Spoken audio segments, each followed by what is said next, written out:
এখনই পাগড়ি দেওয়া হবে। হাফেজ ইখলাস উদ্দিন, পিতা মিরাজ মিয়া, থানা ত্রিশাল, জেলা মোমিনশাহী।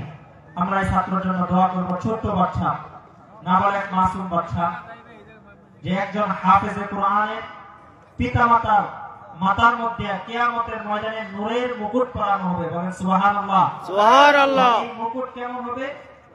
নবীজি বলেন যে সূর্যের আলোর চাইতে আরো বেশি হবে।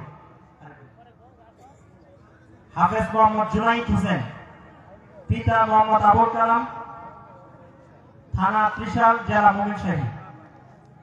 তার জন্য আমরা দোয়া করি আল্লাহ তাআলা তাকে আলেমে হক্কানি রব্বানি হওয়ার তৌফিক দান করুন। সকলে বলেন আমিন। আমিন।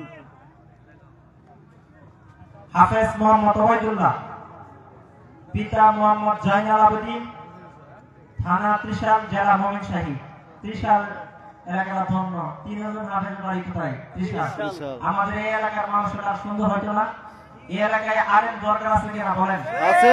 হাফেজ দরকার আছে কিনা বলেন? আছে।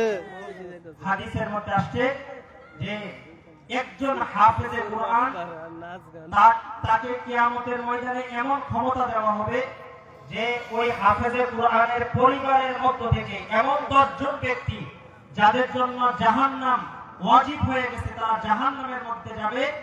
একজন হাফেজ, আমলদার হাফেজ, সে যদি তার ওই 10 জনের জন্য সুপারিশ করে তাকে জাহান্নাম থেকে মুক্তি দিয়ে তাকে জান্নাত দান করা হবে। সুবহানাল্লাহ। আমরা আমাদের পরিবারের মানুষদেরকে, আমাদের সন্তানদেরকে হাফেজে কোরআন বানানোর আল্লাহ তৌফিক দান করুক। সকলে বলেন আমিন। এই এলাকায়